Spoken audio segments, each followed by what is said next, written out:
There it goes. Bam. Say, this is Robert Hunter. This is Robert Hunter in Washington, D.C. James. And this is James Rosebush in the nation's capital. Hi, I'm Andy Dziengeleski, and welcome to the Break It Down show. Yeah, it's kind of crazy, everybody. I'm actually in Benicia recording this one, and we just got here a minute ago, so I frantically set up and got everything going. This is a fantastic panel of people with a lot of incredible experiences, and so I'm looking forward to the chat. The reason why we're having this chat is Ambassador Dr. Robert Hunter said, "Hey, Pete, let's do another show," and he included James on the email line. And I thought, well, as soon as any ambassador tasks me to do a show, I'm going to say yes.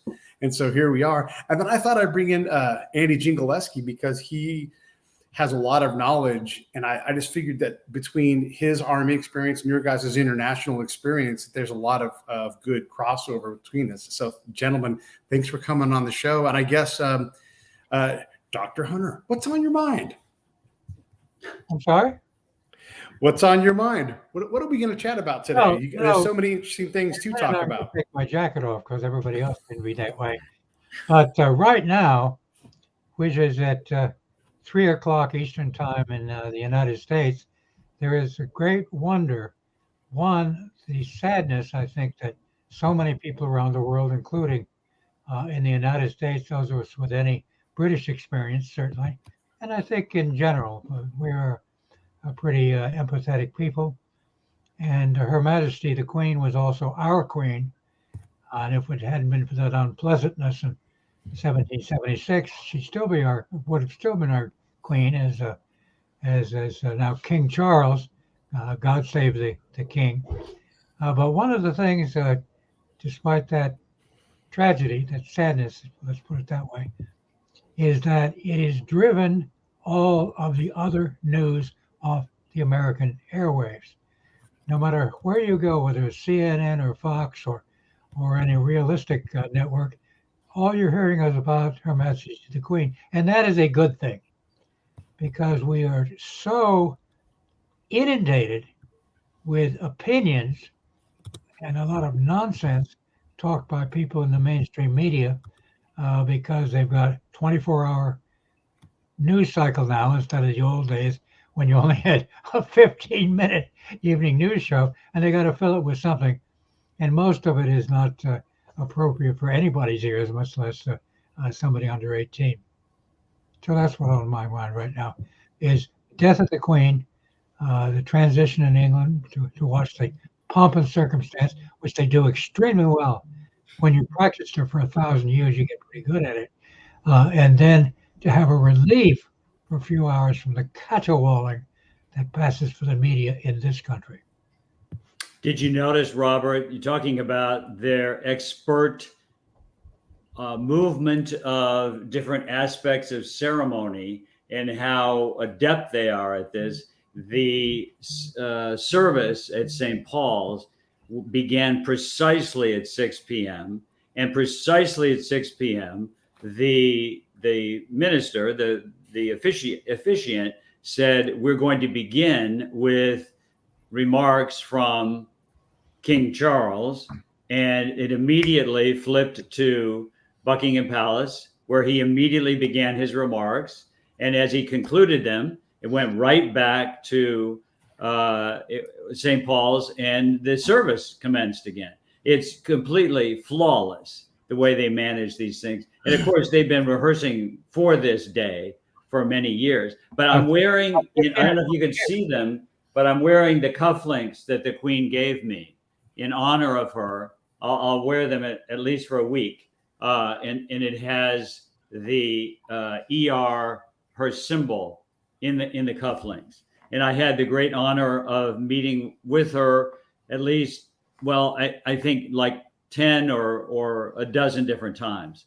And I learned so much from her that about leadership. And I thought it was summed up brilliantly by Boris Johnson, who was speaking in Parliament today, when he referred to her as a person who refused to be grand.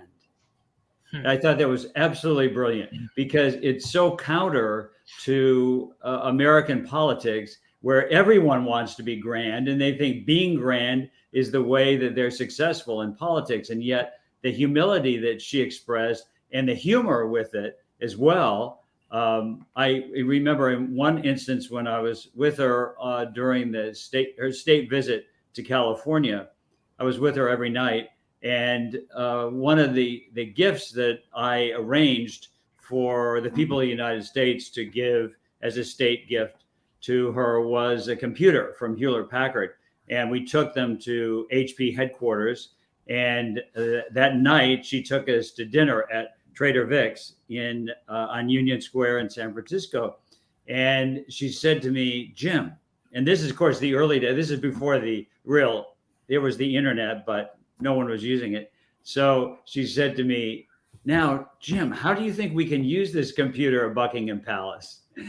And it was all I could do trying to imagine how she could take this computer back to Buckingham Palace and they could put all their records on it, or they could start communicating. So it was an interesting conversation, but she was always curious about the people she met with, and it was never about her.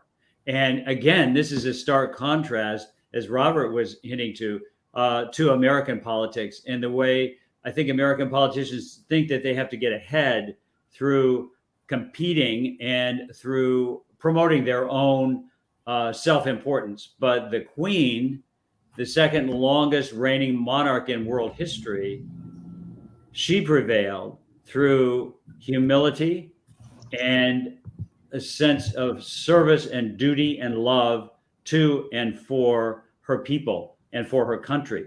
And I think that's why today, as you said, Robert, it's not just the Queen the monarch of Great Britain and the Commonwealth. It's really for all of us, the way she kind of enveloped us, and we, I think, felt a part of, even those who had never had the extraordinary honor and privilege as I had of meeting her on a number of occasions. Another time she was we were in California. This was on the same trip, and uncharacteristic of today, it rained the whole week, and her entourage and her Rolls Royce pulled up, and I was standing next to her, and there was this huge lake of water, and I thought, well, what should I do? What should I do? I mean, to be Throw down your cloak. chivalrous, you'd throw down your jacket, and you'd lift up the lady and help her, and I thought, well, you're not allowed to touch the Queen, right? So I stood there and I looked at her and she looked at me. And so she said that, Jim, it really rains a lot in California, doesn't it? Like that old song. And with that, she lifted up her skirt and dove into the back of that Rolls Royce. And that's how she did it. And she was very independent. She was used to that. But anyway, those are just two little recollections. I posted today her picture with the Reagans up at the Reagan Ranch, which was just literally like double wide. Ronald Reagan had built it himself. And I think the Reagans, especially Nancy Reagan, was a bit embarrassed to have the Queen and Prince Philip up there for lunch, until we discovered that, as the Queen told us, they have their own double wide where she did the cooking and he did the washing up, and no staff, no servants allowed. And that was just, I think, was a revelation to everyone. You think of this reigning monarch and all the different palaces and houses that she has access to, but she did the cooking and he did the washing up. How was the food? That probably is unmentionable. It's a crazy thing when you think about royals, and I was thinking about, until someone says otherwise, Queen Elizabeth might be the last significant royal, at least of our lifetimes. I mean, I don't know who's going to come forward and have as much impact on the world as she has had. I was thinking about just yesterday, Qatar made the news because they can't seem to figure out how to sell beer in the stadiums at the World Cup that they're hosting. And I get that it's an Islamic country, but there's ways to work around this. And if you would think a king or the senior sheikh could say, yeah, we're going to host and we're going to be able to sell beer, but it's hard to be a royal these days and have that kind of influence. Governments say no. What do you guys think? Will there be a person that can rise to like worldwide attention? Sure, there's a king in Sweden, but apart from their names, we just don't know who these royals are outside of Elizabeth and her family. I think it's. Go ahead, Robert. Go ahead, unless Andrew wants to speak first. He hasn't spoken yet. Oh, that's okay. I mean, maybe not for the right reasons. I mean, that's the problem with the younger royal set. It seems they get into the news for all the wrong reasons. I mean, that as someone who lived in London as a kid from 82 to 88, I'm a dedicated Anglophile, and she had this stature about her that I think is unparalleled. And you don't see that in my generation. You know, I'm 49. And you certainly don't see it in the younger generations with that class and dignity. So I think that, yeah, there may be impactful royals in the future, but it's not going to be for the right reasons. Well, let me add a kind of a technical point. Was, and now he is head of state, but it's not a government role. And except on very rare occasions do they get involved. Prince Charles used to get in trouble all the time by taking up certain kind of causes. For example, he doesn't like the American gray squirrel because it's driving out the English red squirrel. Okay, fair enough. You have a prime minister to do that. That's why I find it kind of ironic what Jim was talking about Boris Johnson, talking about she didn't want to be grand. Well, that's all he's done his entire career. He's like a lot of American politicians. In fact, they learned it from us about 30 or 40 years ago. The people who really do the governing in all these countries are the people who have the political power in that country and other countries which have an honorific head of state, a monarch, even though they are extremely effective in a moral sense, in a psychological sense, an inspiring sense, in showing up for things and giving people a sense of being and belonging, etc., like that. The power still resides for them in Parliament. The House of Commons is sovereign, so provided the House of Lords goes along. They are sovereign. They do whatever they want, really. And the Queen is bound to determine, required, when she does the opening speech at Parliament every year, she comes in and she reads a speech, and she said, "My government will do." She doesn't write the speech. The Prime Minister writes that speech, but she dutifully reads it.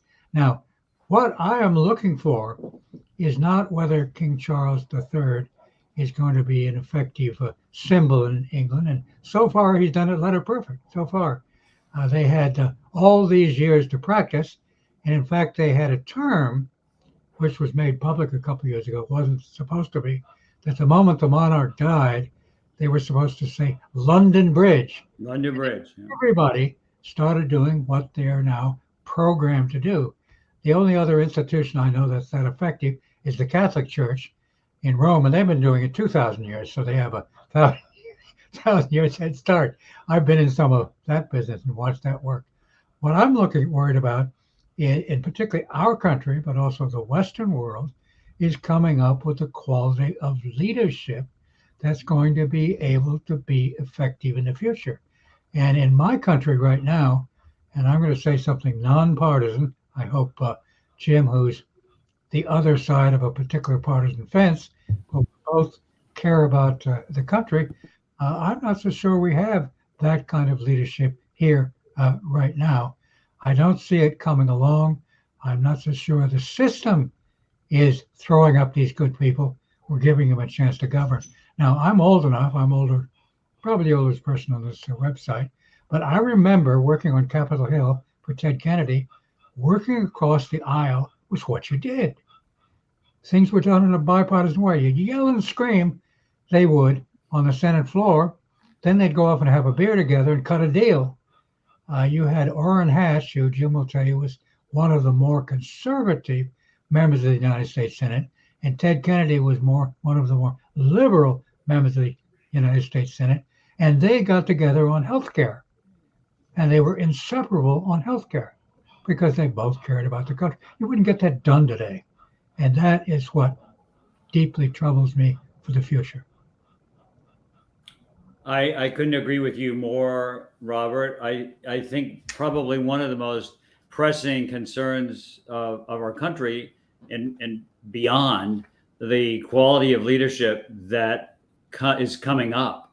Where is it? And do people really, a while ago, I was involved in starting a leadership school to train future leaders. Well, before I did this, I looked at the schools across the country. It's a very popular thing to have leadership programs, leadership initiatives, leadership conferences. Everyone's talking about leadership. And yet, the more it seems that we talk about it and the more we create leadership curriculums, the less leadership I see.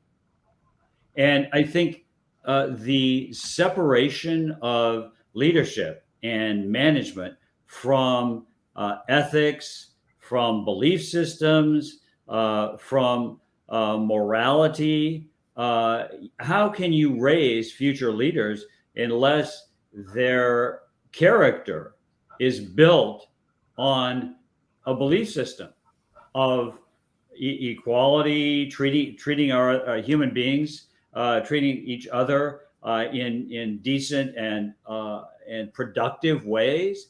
I don't see. I see a retreat from values-based leadership, and when that happens, and it's definitely happened, it's completely present, and it's taken over Washington in particular, but a lot of state capitals as well. I mean, it's pervasive in politics across our entire country. That there's very little reconciliation between the parties, and also a lot of enmity between political factions, and it's not good. And I'll tell you one other thing that I think is not good, and that is the very low status of faith and belief in our institutions of government. When you can sort of say, well, of course, the Congress and the American media have an extremely low standing, the lowest maybe in American history. And people can joke about that. Well, I don't think it's a joking matter. I think we need to have faith and confidence in our judicial system, in our legislative system, in our executive branch. I think we need to have faith and confidence in those, because in that way, we're seeing the influence of factors that want to destroy our country. And how would they destroy it? This is one of the way the Chinese do it. They're much more interested in getting into our culture and destroying us from within. And this has to be frankly and plainly spoken and explained. And we need leaderships that understand it, and leaders that understand it. And we need leaders that are going to stop this. And we need leaders that are going to save our country. And that isn't a partisan issue. That is an issue of saving America, because it is the world's last best hope to preserve individual freedom and liberty. And we need leaders to stand up and to do that. And I just don't. I don't see them. I don't see them coming. Well, that sounds like everything you just said. And I'm going to come up with 3 words I think that are very important. 4 words. One is education, where we've allowed a lot of our educational system to be hollowed out. Along with that, what we call civics. When we were kids, I'm sure civics was one of the first things we did in our primary and secondary education. With regards to politics, we got one country, one set of core beliefs, one necessity of having a democratic system within the framework of the Constitution of the United States. And once you agree on that, make that work, then you have your fights about policy. But you understand that is fundamental. Those are gone. Related to that, I'm afraid that if I were to rank the 4 institutions of government, there are really 4. When I worked in the Johnson White House, I worked for a man who wrote a book called The Fourth Branch of Government, about the media. So let's take their 4 branches. I would say the Supreme Court right now is the captive of one particular ideology. There have been other times in which it has leaned heavily to the other side. So it's not just the way the institution is designed, or you can point fingers at the current 9 people. Number 2 is the Congress. One of the interesting things is whenever they take a poll, people hate the Congress except for their own member of Congress, who they know about and have some kind of contact with. And of course, we've become too big for a lot of that. Third, of course, is money in politics. And Supreme Court with Citizens United, the way in which various people have got around the rules, the way both parties buy television and radio. People don't realize, perhaps, that the airwaves in the United States belong to the people. And licenses are given, often given, not even sold, to various outlets, not just the national networks, but locally. And they have to pay the bills. And they will run with the things that get the most eyeballs, as it said. One of the arguments was that if it bleeds, it leads. People also don't understand that in a political campaign, the greatest single expenditure in any campaign beyond, let's say, for mayor, is to buy time on radio and television. Not even produce the ad, but to buy the time. It's the is given to these people, and then they sell it at outrageous prices. If you live in New Jersey, for example, you have to buy the market in Philadelphia. You have to buy the market in New York City, 2 of the highest cost markets in the country. That causes a problem. The other word I'm going to have is the media. I think the media, mainstream media, is simply not doing its job. That there is too much taking of little incidents coming out of social media of what it is and blowing it out of proportion as though it represents the whole world. When my wife, who's an immigrant, came to this country 40-something odd years ago and watched television, she said, "Oh, all these terrible things, all these terrible people in the country." I said, "Hold on a second. We have 300 million people at that time in this country, and you can find something of everything."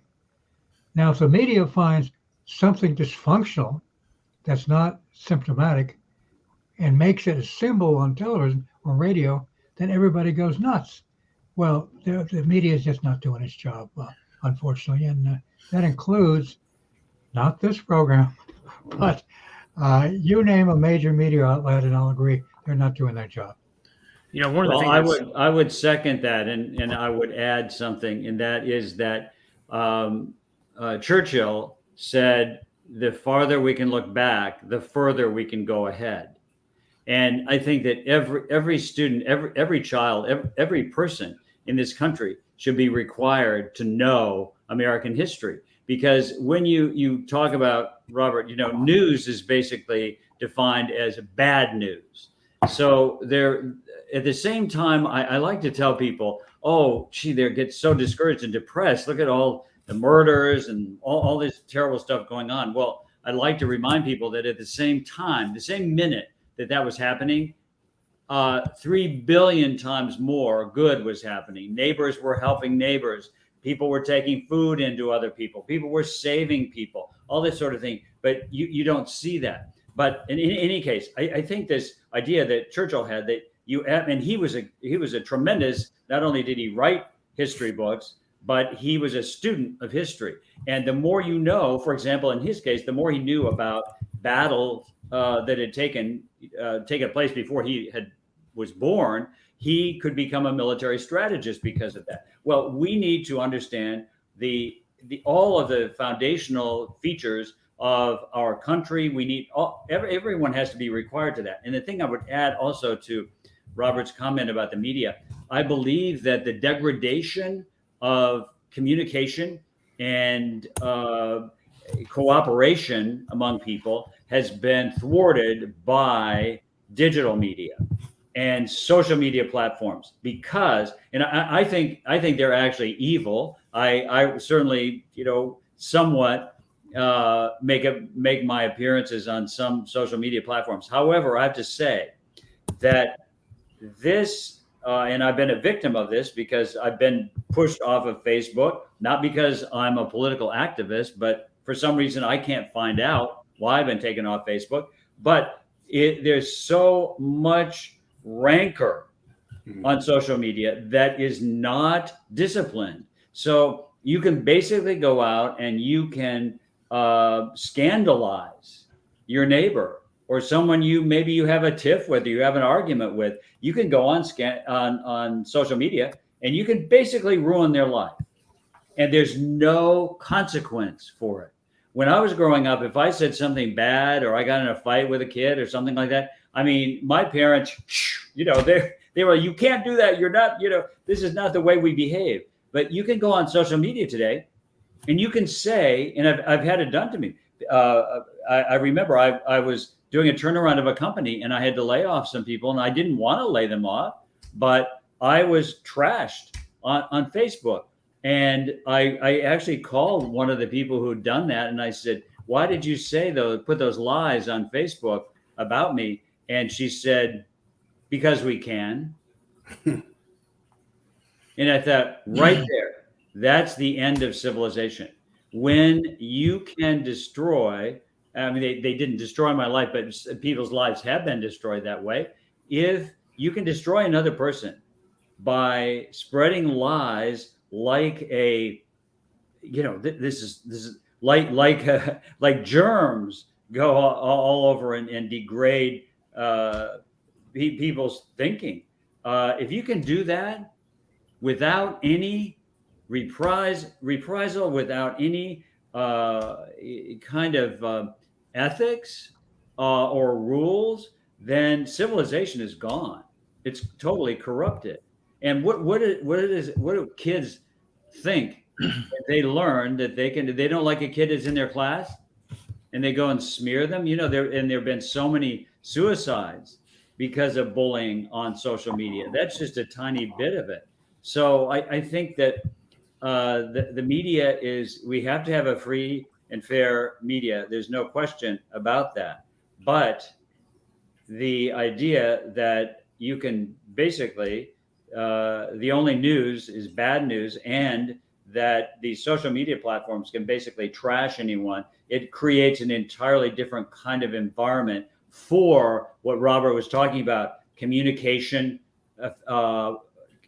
effective communication, where we can work together and where we can have a mutual standard that we can agree upon. It's interesting because I'm listening to these two learned gentlemen speak who have much greater experience at much higher levels than I do. And the thing that comes to my mind is that I keep hearing that we're leading with emotion and we're not leading with intellect or logic. And social media just amplifies that. If you go on, especially Twitter, it's the worst of the worst. With Facebook and some of the other social media platforms, you have a broader capability to actually write or put something on video. The problem with Twitter is it's so condensed, and then people have this incredible emotional reaction, and they don't understand that you're just limited on the amount of information you can get put on that platform. And it just bothers me because it goes back into what the ambassador said about the education system. It's not good, and we spend an immense amount of money on our public schools every year. And what are we getting on the back end of it? Well, a lot of teachers are now afraid to teach things, not only discipline, but they're going to get trashed by the school board. Maybe just one individual on social media doesn't like one particular book, and so that they get their lives ruined. And as a result, we have an acute teacher shortage now in the United States. And I'll pick up on something that Jim said about, first let me say, the number of media people I know who will talk about problems in their profession, I can count on the fingers of one hand. It's forbidden, because as soon as you start talking about it, they say, oh, you're infringing upon the First Amendment rights.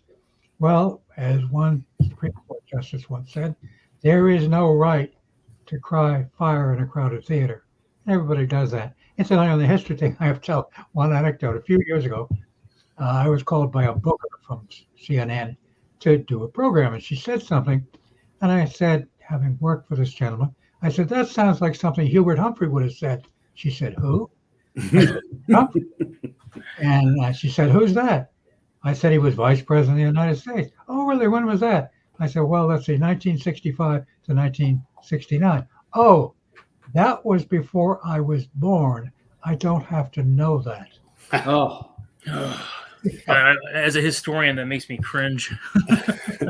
I love when people say, worst president ever. And I'm like, well, then please tell me anything intelligent about the 40 plus people that have been president. And, they can't do it. I wanted to bring in. Worst president we ever had was Buchanan, because look what happened afterwards. Yeah. right. The question I want to bring in, like the way I want to phrase this is that I want to bring some of Andy's expertise in here. And Andy's been writing some incredible things on Medium about the military's inability to handle its personnel problems. So when we have a bunch of questionable presidents in a row who aren't terribly gifted at foreign policy, I know, like, if I was in charge of somewhere, if Pete was president, I'd be looking around at, like, what are the things that I want to try to get accomplished? Yeah, maybe I get America mad at me. Maybe they do some stuff with banking, but that's pretty cheap to get off on that. So do I go after Taiwan? Now you see Greece and Turkey in the news this week about their contentiousness. China is always, looking at what else, what are we trying to do as they try to stabilize and expand their country.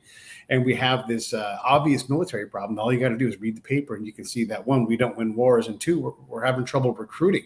We're also kicking people out for vaccination mandates. So we have all of these things that indicate that we're having a problem with our ability to deal with foreign policy. And Andy, I'm going to start it with you.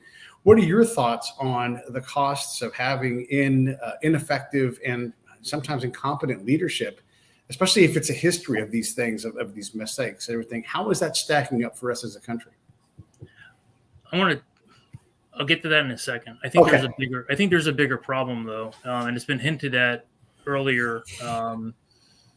It's really the institution building, right? The nations have been at war in one way or another since 9/11, and you have 20 years of persistent conflict. And what that does is that, at least for the Army and the Marines specifically, but now with the rise of China, the Air Force and the Navy have to pay attention quite a bit more, is that your forces are just getting worn out time and time again, and your generals and your admirals have an operational focus. I have to be worried about my adversary and what they're doing. And what I think's happened over the last 20 years is that we haven't had any good institution builders within the services who can actually, transform the Army into a 21st century force. We can transform the Navy. It's funny. I read all these things on online about, we need a 500 ship Navy. And the first question that comes to mind is, where are you going to find the sailors? Right? Because you can't have ships without sailors, and not now. The technology is not there. So there's this. It goes back to the institutions and the fact that there's a lack of trust and respect in the Army, in the military. By the way, over the last, I think it's like the last 5 to 7 years, they're usually the highest out of all of the public institutions. That's a real problem when that starts to get corroded, and that's what we're seeing today. And so I think, it's a dual purpose problem here. It's a dual edged problem.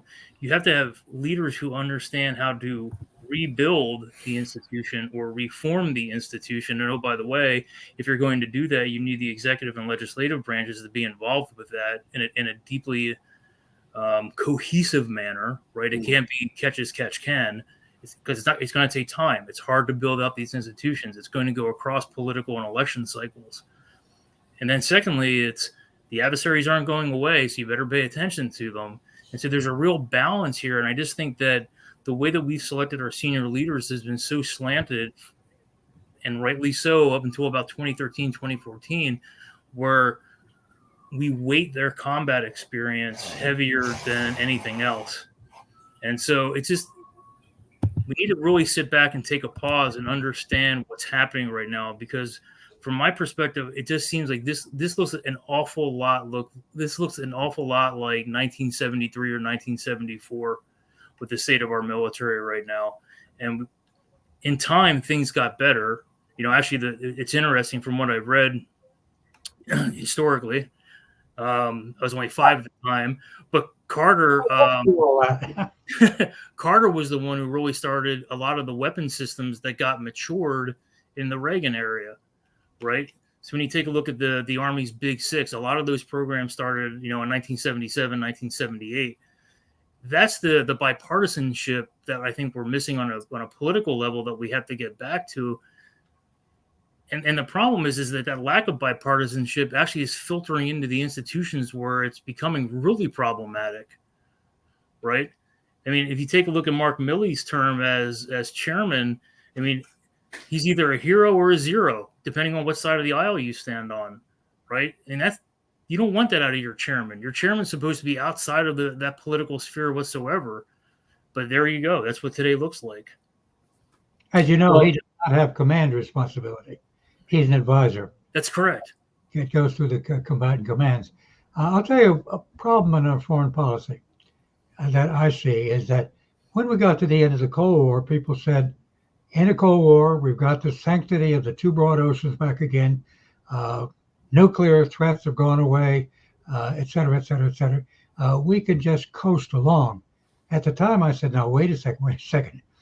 We had a period of time in the Cold War in which a lot of people sheltered under our wing. They followed our lead because they had to, et cetera.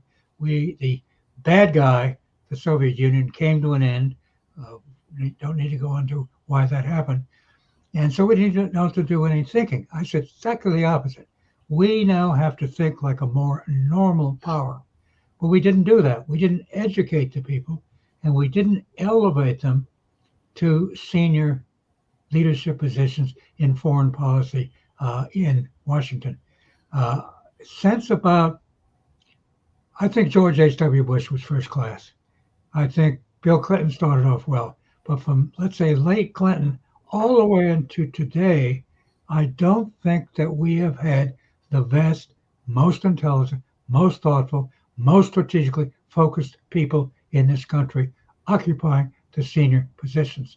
And that's one reason you get mistake after mistake after mistake, which belies the inherent influence we have as a country, the values we have to promote, the power we have.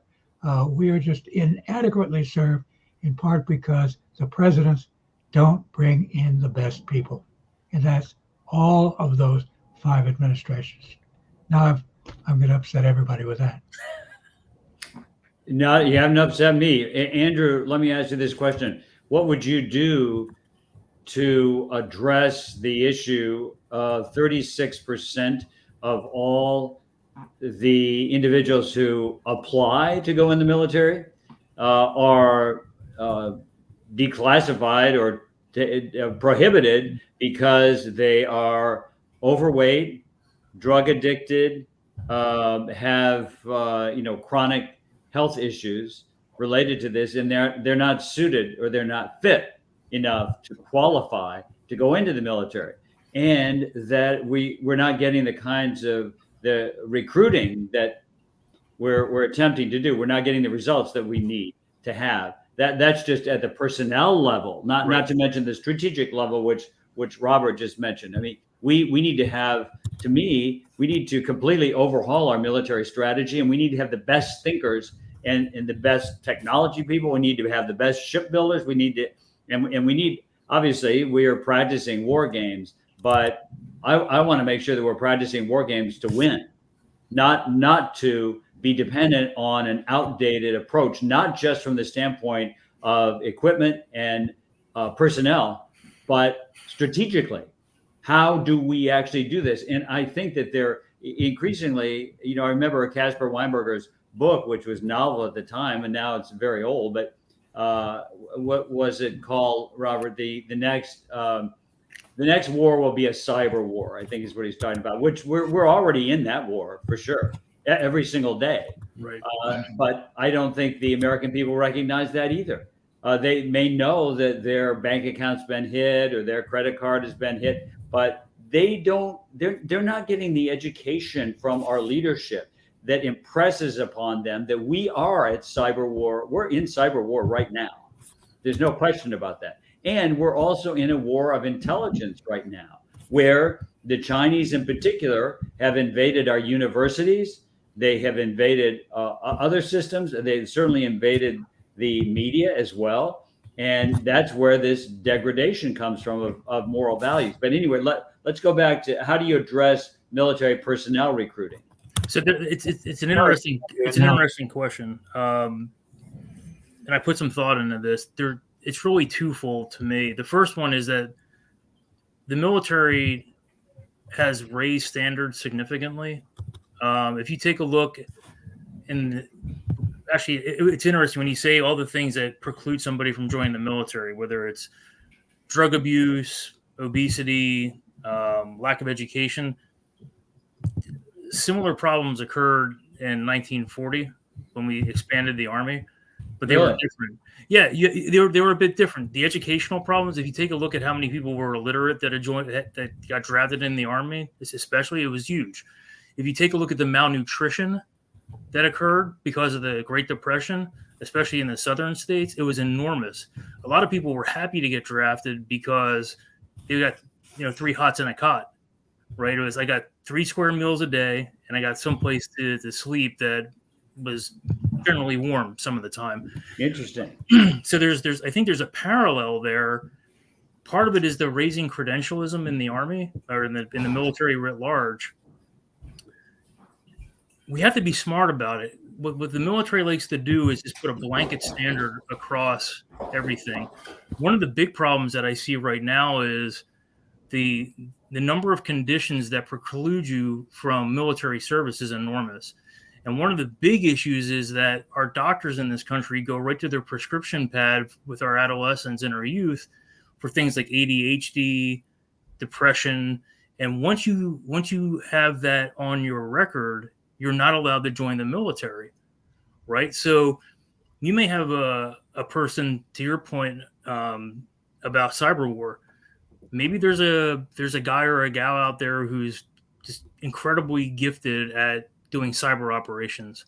Mm-hmm. Well, if that person was on asthma medicine as a youth, if they have ADHD prescribed medication or it was captured in their medical records, they're not even going to be able to join the military. So what's happening is, from my perspective, we're becoming more elite in the military in a lot of different ways, but we're not connecting with the vast majority of people. And the band of tolerance has shifted. And like me being a former Army officer, the Army to me was always the most egalitarian of the services, right? Because it was the biggest, number one. And there was a lot of people who joined the Army that I knew were from the Mountain West, from the South. I was the weird guy. I was from Philadelphia. It's like how many people from Philadelphia get commissioned, right? That's weird. I can actually stand upright too. It's a hard question because the other part of the problem is you're coming out of 20 years of conflict. I got to tell this story because it was so powerful to me. I was working on the Joint Staff from 2014 to 2017, and I came home to my house one day, and there was a kid in the neighborhood who was 16, and he goes, "Hey, Mr. Andy, I'm really thinking about joining the Army, but I thought they took care of you when you got injured." And I looked at him and I said, "Well, what do you mean by that?" And he goes, "Well, why are all these Wounded Warrior commercials on the TV?" Oh. And I was like, wow, I never thought. I mean, it really hit me like, Mike Tyson just launched an uppercut. I was like, wow, I never put that together. It's like, that's what your perception of the Army is that you'll go to war, you'll get injured, and you won't be taken care of because there's a Wounded Warriors commercial. I'm like, man, this kid's pretty smart. He would be a pretty good officer. I don't know if he joined or not.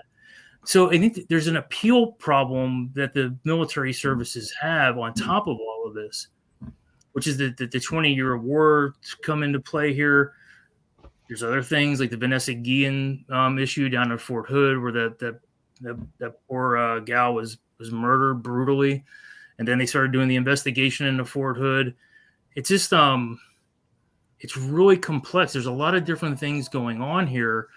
You have to have high standards, because when you don't have high standards and you have bad quality, there's a real dip, and there's some really interesting probably doctoral work to be done when you take a look at the Army, especially after Vietnam, because after Vietnam and they institute the volunteer force, there's actually a number of things going on that are really interesting. First of all, they have the WITA program, which is Women in the Army. So they have to integrate women in the Army. They have to integrate a volunteer force. And oh, by the way, you have the Soviets sitting on the East-West German border with about 3 zillion tanks and infantrymen ready to go. But they didn't attack. And it's like, well, why didn't they attack? Because they had to know that we were weak at that point. And it takes time to figure all this stuff out and to come to a new way to appeal to the youth. And I think part of it is just letting some things simmer down and getting back to a relative steady state where you're not seeing Afghanistan and Iraq in the news every day. And you move on to a new generation. But you have to get that appeal right.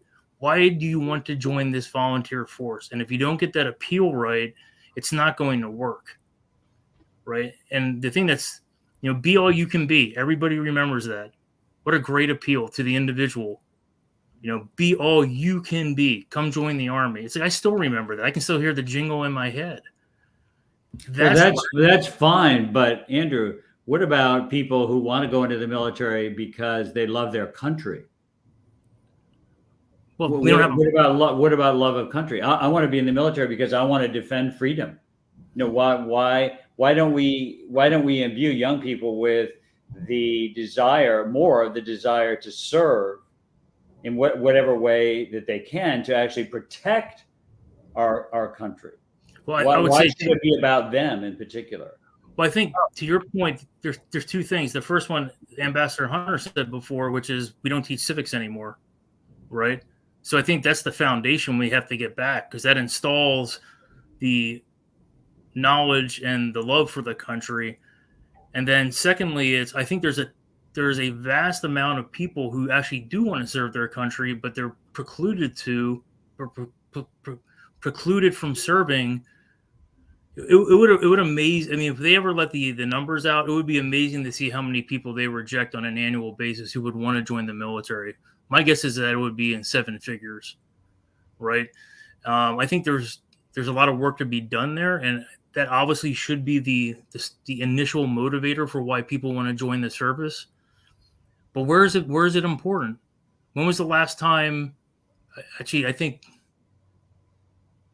remember when I was a kid in grade school in southern New Jersey, Ronald Reagan was talking about, the National Physical Fitness Program that we had to go through in second and third grade. The leadership of the country has to make this important. They have to appeal to the youth of today and to their parents as well. And that's a big deal. Why it's important for them to pursue a career in the military, to protect the freedom, to protect, the values that we have. And I just think that's kind of been lost over the last few years, or maybe even worse. Maybe it's been warped, right? Maybe our deeds don't match our words. Well, let me add a couple of things. First, one of the striking things is how few members of Congress have served in the military, or have their children serving in the military.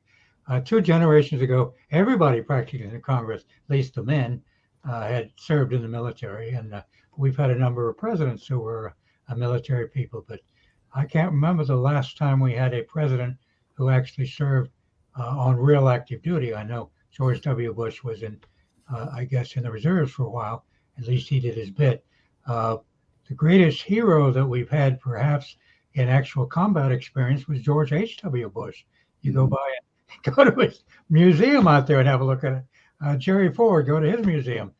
It's an extraordinary thing. Now, I want to talk about that particular problem. And it's not just the military. I think Jim and I are probably looking at the same media stories in the last couple of days about obesity and the like. A lot of that has to do with too much fast food rather than real food. And a lot of that is something that has helped with the polarization, and something that Donald Trump understood instinctively, that too many political people in the Republican Party, but also in the Democratic Party, forgot the center, not just politics, maybe the center of the country. It's been too much driven to the coast. I had the honor of serving in the Johnson White House at the time of the Great Society with the great education legislation, with the poverty program. And incidentally, one thing McNamara did is he's looked at the problems in the military, but also the problems in society, and they brought in 100,000 people Oh. who didn't meet the standards in order to educate them. It was actually 354,000. It was worse. Thank you very much. I thought, or even the GI Bill after World War II, they took malnourished people in 1940-41, going from an army of 300,000 to 12 million, all the services.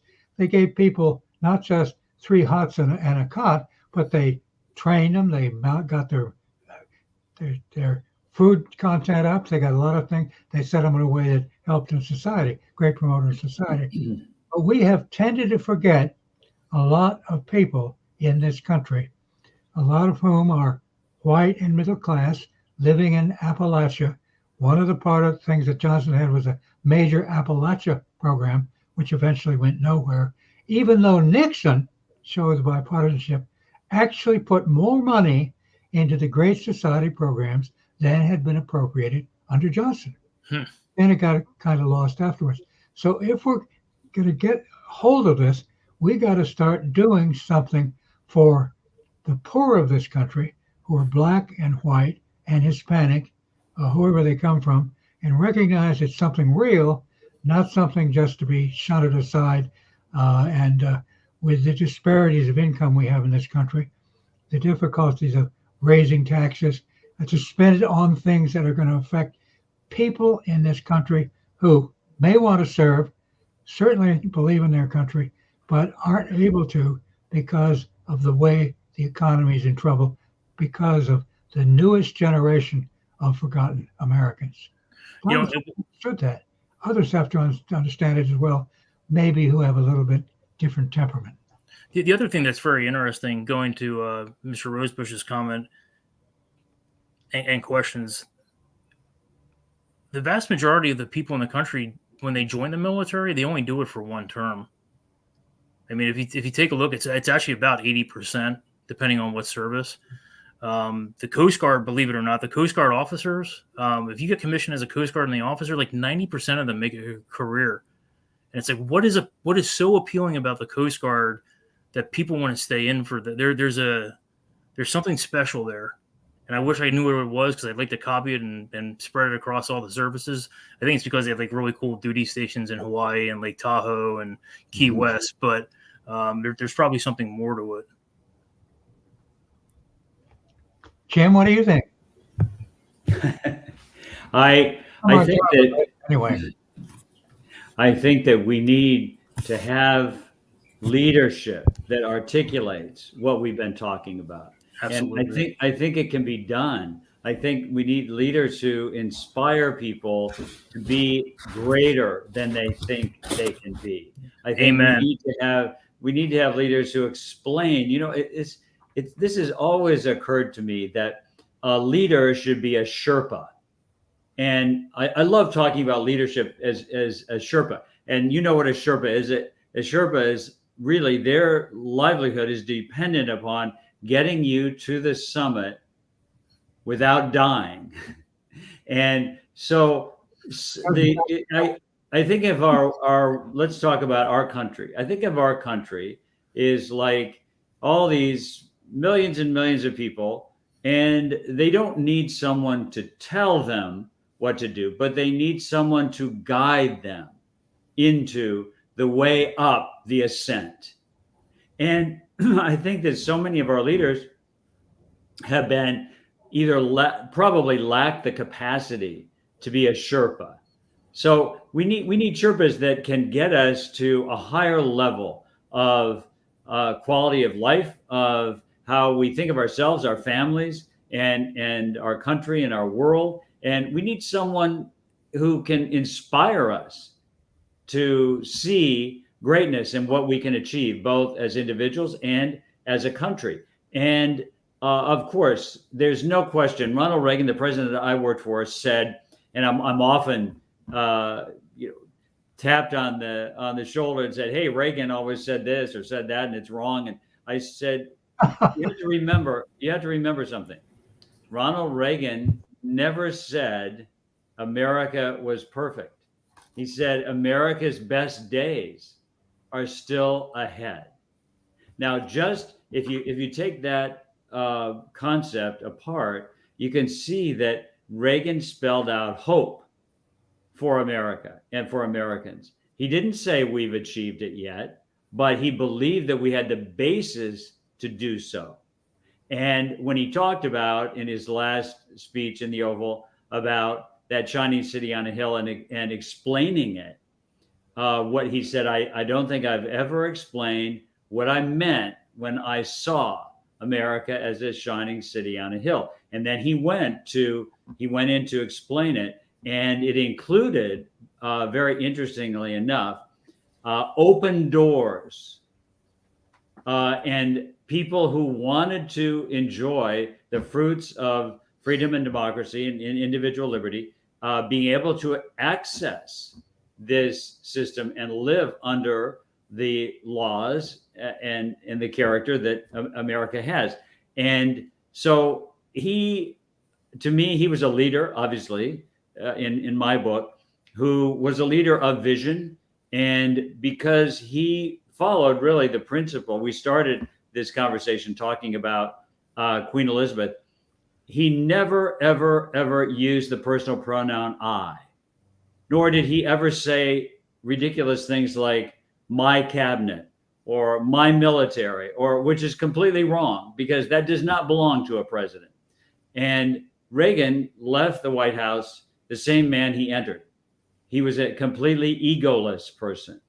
And his commitment to leadership was not based on his individual greatness or his belief in it, but his belief in the greatness of the precepts of the American system and the Constitution and the rule of law. And that's why I think he could say things like that would be inspirational to people, that would give them that ascent to a higher quality of life based not on what they can get, like Kennedy, that famous statement that he made, of course, about it's what you can do for your country. It's not what you get from your country.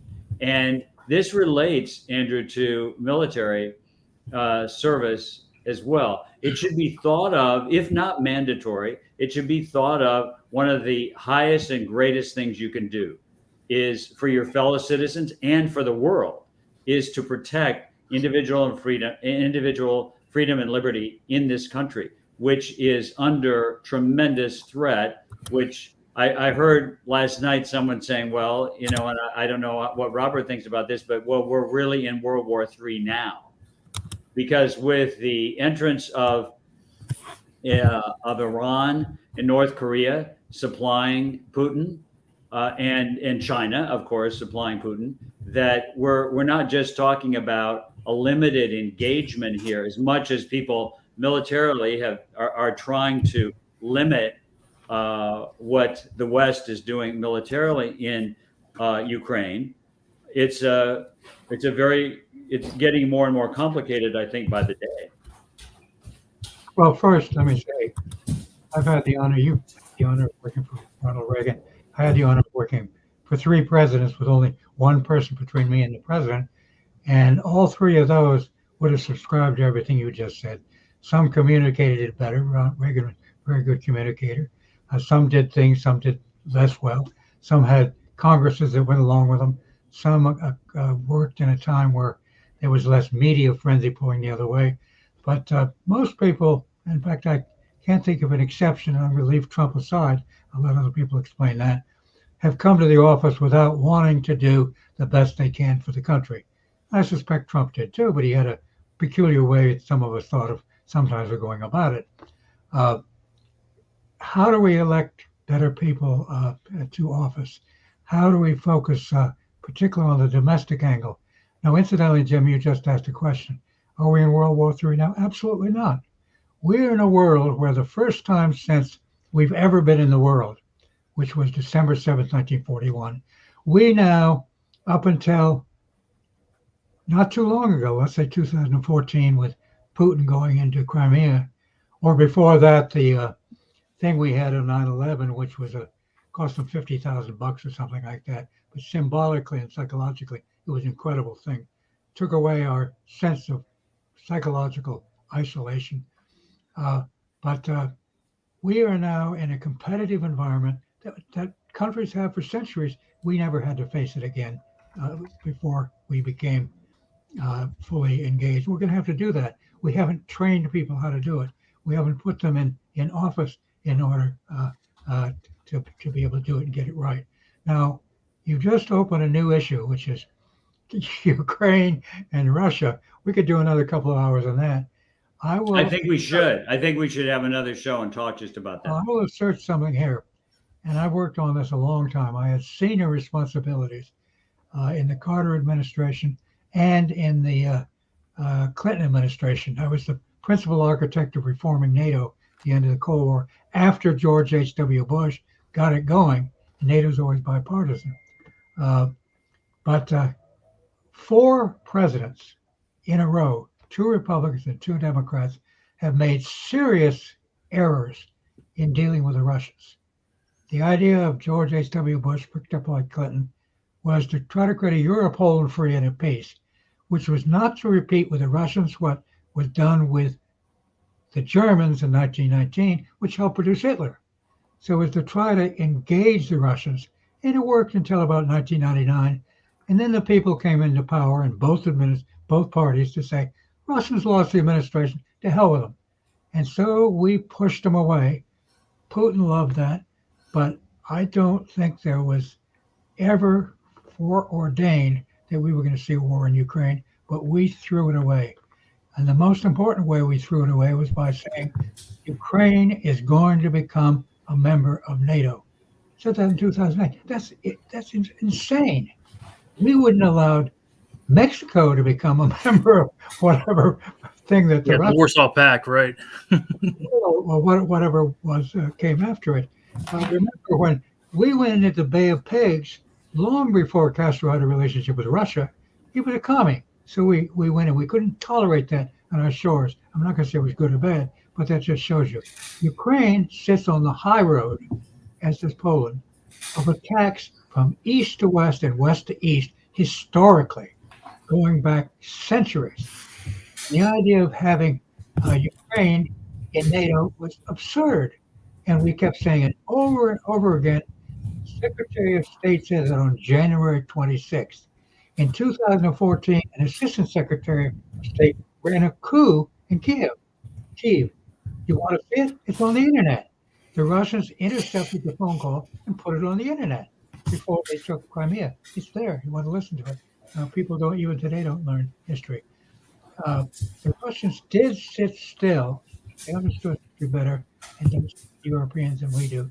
Sat still for putting Poland and the Czech Republic into NATO. Why? They accepted that Germany, United Germany, could be fully in NATO. Why? Because they wanted the United States to watch over Germany. And who was the strongest proponent of that? Chancellor Helmut Kohl of Germany. To make impossible for the future generations of Germans to do what the last 2 generations did. Beyond that, and say, oh, the Russians are nobody, that we got into trouble. Maybe Putin would have done it anyway, but we never gave it a college try. Now we have to start thinking clearly, not just about how this war comes to an end, but how do we deal with the geopolitical realities that Russia's going to have to live with us. We're going to have to live with them. Politically right now, it's impossible because the war crimes committed by Putin and his people. We don't have anybody in the government who's even thinking about it. Sorry, that's my counter to your Ukraine sermon. That's my sermon. I thought I guess if you guys want to jump on for a few more minutes, we can still go on. I want to talk about Mexico, China, and fentanyl, if at all possible. And I don't know if we covered this when we last spoke, Andy, a couple of weeks ago, and break it down. So everybody should check that episode out. But it seems to me if we can put a carrier group wherever we want to create influence, why are we so hamstrung between our immigration policy and then our inability to control nefarious actions coming across our border? We have all of the might to make this at least be challenging for the cartels. What are your thoughts on the China, fentanyl, and our foreign policy? And we'll start with you, Andy. Well, the problem with fentanyl is it's so, and believe it or not, there's actually stuff that's worse than fentanyl. It's called carfentanil. Carfentanil takes 1 grain and it will kill you. Not 1 gram, 1 grain. The problem with this stuff is that it's extraordinarily lethal. It gets people extraordinarily high. It can be smuggled really easily because you don't need that much of it.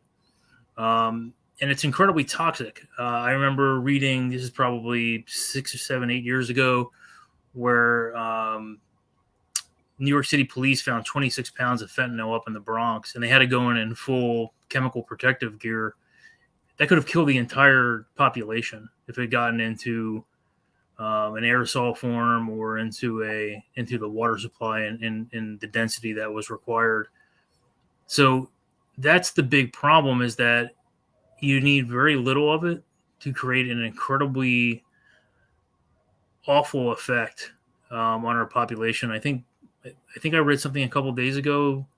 We're on pace to have 100,000 Americans die this year from fentanyl overdoses. So to me, and again, maybe this is simplistic, but the source of a lot of those precursor chemicals come from China. And you have to do something with the Chinese to stop them producing this stuff or deterring them from shipping it over to Mexico. Now, maybe that'll just shift the problem. They can get the chemical somewhere else. But then, you wash, rinse, repeat. Let's figure out where this stuff is coming from and then stop it from getting into Mexico. It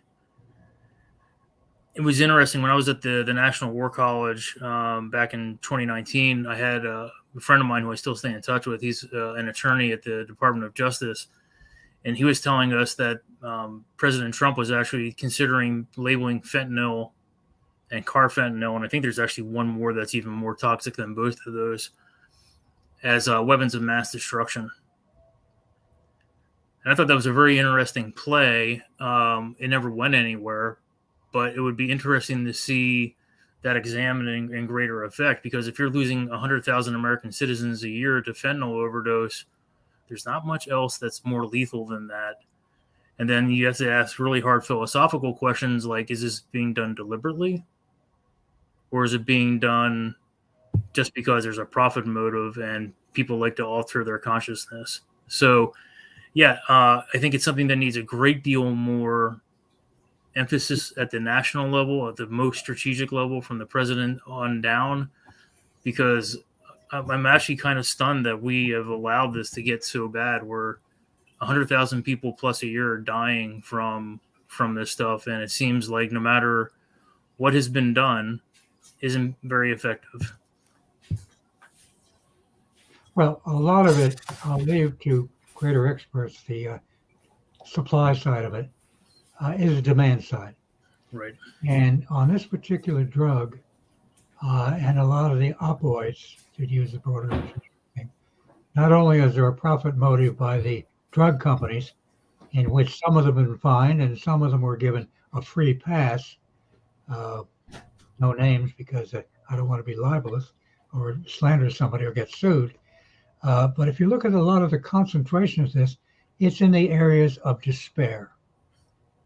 In Kentucky, in West Virginia, places like that, a lot of Appalachia, where people turn to these things because they don't have jobs, because they see their jobs taken away by immigrants, let's say, or the jobs have gone south, or where there are no unions because they have so-called right to work laws, which are the right not to work laws is what they really are, or with so-called globalization, where the profit motive sends a $15 an hour minimum wage job here to some other part of the world where it's a 15-cent an hour wage. Of course, that's what companies are going to do.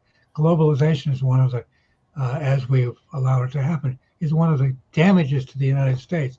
Incidentally, American security has to begin at home. Right. As I think we're all saying, it has to begin at home, and it's not. So I would say you got to say, who is it being damaged by these things, and why are they doing it? Now, in some ways, maybe we're doing less than we did worried about cocaine, because cocaine is basically the middle class drug. Okay. Oh, so it's the middle class doing it, except for some inner city crime, which we just blame on racial problems, whatever it is. But we're now getting into an area where we have to start saying again, as I said earlier, to help those Americans who want to be good Americans. A lot of them are highly religious, incidentally, and sensitive values, and giving them some kind of hope. Not just the word hope, but actually things that would enable them to get the hope so they can be full parts of the society. I very often have driven from Washington to Florida. You stop at a McDonald's, you stop at other places, and you look at the kind of people coming in there. I'm going to talk about just white people so we don't get into a racial issue. And look at how bedraggled they are, how left out they are, don't have jobs, are fat because all they have that they can eat is this high starch, high sugar people that's getting pushed at it. That's what we have to do. We have, on a bipartisan basis, to say, fix America first. Yeah, and I think the other thing with, the difference between fentanyl and pretty much every other drug, including heroin, is that it's because it's so lethal in such small doses. Once it gets into other things, and that could be anything. It could be the food supply. It could be any sort of good. It can be. Here's the really insidious thing about fentanyl is it can be absorbed through your skin, right? So if you get 3 or 4 grains of this stuff on you, God help you. You better have Narcan, right next to you, or you're not going to last very long. So that's why I think this is particularly insidious compared to other drugs, because there's a lot of, I hate to use this term, it's collateral damage, right? There's a ton of collateral damage that can occur from this stuff. And I don't know. I'm never been a policymaker, but I just wish the policymakers would do something more about this, because I think unlike cocaine, unlike heroin, unlike marijuana, any of the hallucinogenics, this thing can be lethal to all of us and in unknowing ways. And I don't know why we're allowing it to be. I don't know why our government is so blasé about it. Again, 100,000 people plus, and I think that's the second year in a row. I think 100,000 people plus died last year from it as well. It really disturbs me. I have kids. I have a 12 and a 15-year-old. It really concerns me that we've been so weak on this. I got one more question if you guys got time for it. Andy, what if we just deployed a brigade or even a division to northern Mexico and said, we're going to be here until this stops. This is a threat to our national safety. Our citizens are being, the president is sworn to protect us, right, from these kind of things. What if we did just put 25,000 people out there? If we can put them in the Capitol after an election, we can certainly put a division or a brigade in northern Mexico and just make it harder for them. And look, call it what you want to call it, training exercise, whatever you want to call it. But we put ourselves into Iraq, we put ourselves into Afghanistan, but we're allowing this to happen. Because the drug war is not a military problem. Right. Frank Carlucci, Secretary of Defense, Republican, I knew him well, said at one point, I could take the entire capacity of the United States Department of Defense and put it on the Mexican border, and all it would do to the drug trade is put up the street price. It is, to a great extent, a demand problem. We've got to take away the things that lead people to do it. Some you can't help anyway, but some you can deal with the despair and the integration in American life of all flavors of Americans, and do it now. Yeah, I absolutely agree with that, Ambassador. The drug war has never been a military problem. The military can assist. It's partially an intelligence problem. It's largely an education problem. It's putting forces on the ground in Mexico only shifts the problem. And we saw this with the DEA, by the way, in the 1980s with cocaine, when they shut down the cocaine smuggling routes, and they really shut them down through the Bahamas and through the Caribbean. That's where it all shifted through Mexico. Right. So you're just shifting the problem. You're not going to solve it. You're not going to solve it through education either. You can reduce it, and that's all you can do.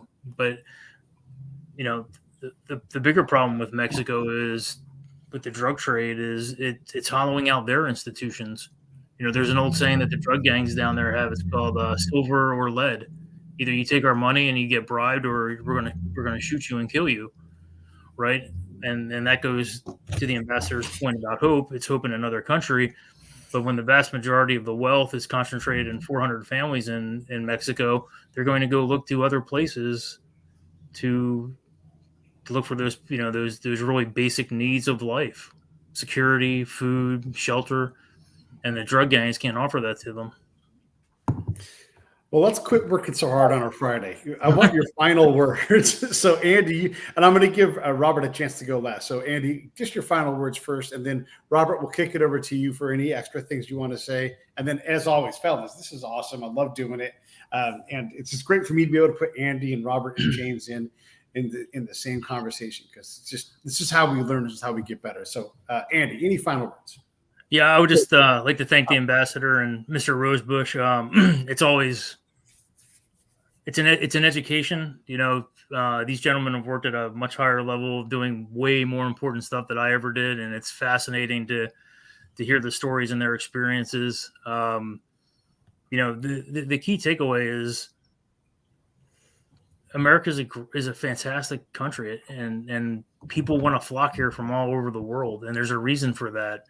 And I just wish that we could get some people and some things set in place where people feel proud about being American again, and show that love for their country.